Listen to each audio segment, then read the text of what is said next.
2026年5月18日、韓国スタバの代表がタンブラー企画のたった2つの言葉を理由に電撃解任されました。海外では単なるマーケティングの失敗だと思われていますが、実は全く別の話です。この動画を最後まで見れば、その言葉の裏に刻まれた韓国現代史の凄惨な記憶を深く理解できるはずです。事の発端は、至ってシンプルに見えました。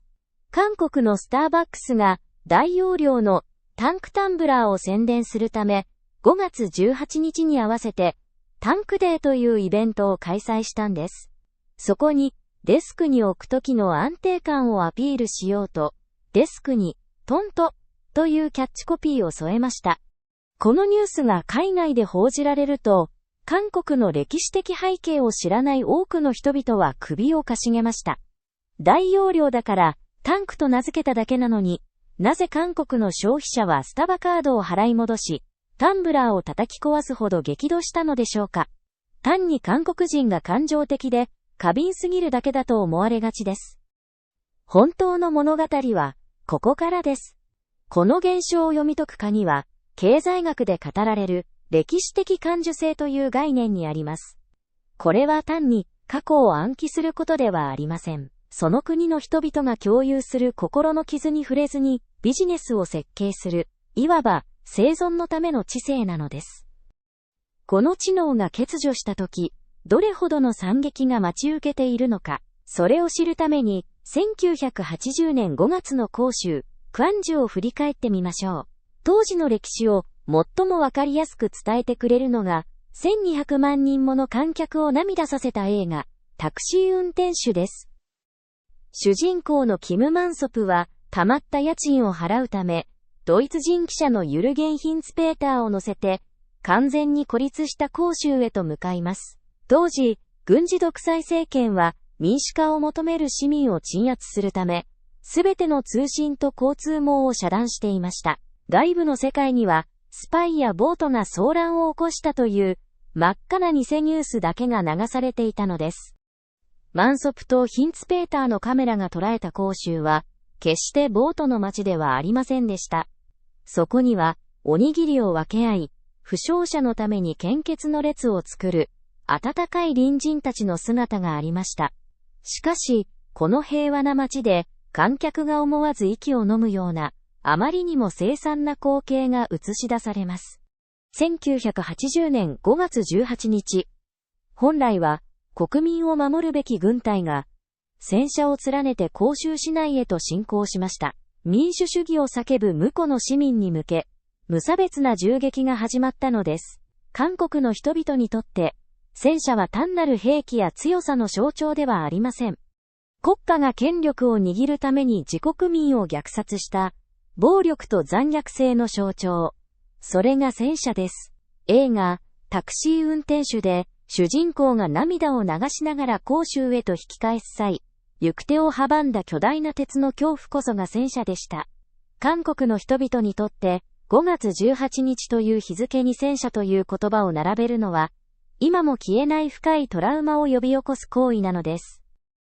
ここを理解すれば、残りのすべてがつながります。スターバックスの広告に使われた、あの短い言葉の裏には、凄惨な歴史が隠されているのです。広州事件から7年が経った1987年、朴正哲、パク・ジョンチョルという22歳の大学生が警察の大教分室へと連行されました。軍事独裁に反対したという理由だけで、ある青年は過酷な水攻めと電気拷問の末、命を落としてしまいます。政権を維持したい公安当局は、この凄惨な死を隠蔽するため、記者を集めて公式発表を行いました。それは、韓国現代史上、最も荒唐無稽で、厚顔無知な暴言でした。机をドンと叩いたら、驚いて死んだ。健康な20代の若者が、机を叩く音に驚いて、心臓麻痺で亡くなったという、真っ赤な嘘だったのです。この呆れた言い訳が、市民の怒りに火をつけ、民主主義を勝ち取ることになる、1987年、6月民主構想の導火線となりました。これで点と点がつながりました。民衆への弾圧が始まった5月18日の記憶や、凄惨な拷問致死事件の隠蔽工作を連想させるフレーズを、あえて広告に採用したのです。韓国の人々にとって、これは単なるマーケティングの失敗ではなく、国家の悲劇に対する冒涜に他なりませんでした。民主主義のために犠牲になった多くの人々とその遺族に対し、彼らの死は単なるタンブラーの特売のネタに過ぎないと嘲笑ったも同然でした。結局、この最悪な組み合わせがブランド価値の暴落を招き、経済的な破滅へとつながったのです。スターバックスコリアは事件後、直ちにイベントを中止し、謝罪文を発表しました。親会社の新世界グループは、わずか1日で代表を更迭するという強硬策を打ち出したのです。しかし、打撃はそれだけではありません。夏の主力キャンペーンやフェスが次々と中止に追い込まれ、数十億円ものマーケティング費用が一瞬にして水の泡となりました。さらに、チャージ残高の6割以上を使わないと返金できないという事実が広まると、不買運動はさらに激化しました。これを海外の例に置き換えてみれば、その違和感がよりはっきりと伝わるはずです。もしアメリカで 9.11 の追悼の日にビルに激突というフレーズでおもちゃの飛行機を売ったとしたら、その企業は一日たりとも生き残れないでしょう。スターバックスコリアにはグローバル企業が本来備えるべき歴史的背景への配慮が完全に欠落していました。今回の件で、韓国の人々がなぜこれほどまでに憤ったのか、そして企業の歴史認識がいかに重要であるかが、改めて浮き彫りになりました。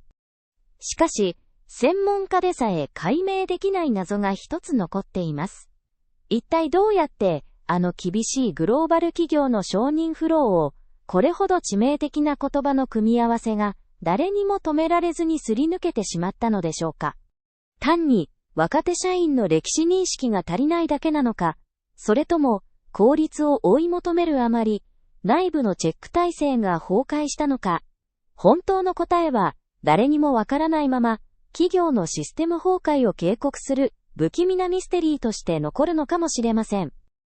私たちは毎日コーヒーを飲み、買い物をし、ブランドを消費しています。でも、これからの時代の消費は、単なる支払いではありません。企業の価値観や哲学、そして社会的責任に対し、自分のお財布で一票を投じる。そんな価値消費の連続なのです。次にブランドを選んだり、不買運動のニュースを耳にしたりするときは、こうした仕組みがすべてつながっていることを思い出してみてください。私たちが享受する当たり前の自由と繁栄は、かつて戦車の前に立ちはだかった人々や、志半ばで倒れていった先人たちの犠牲の上に成り立っているのですから。知らなくても困らない。けれど知るとためになる。そんな知識をお届けするクリでした。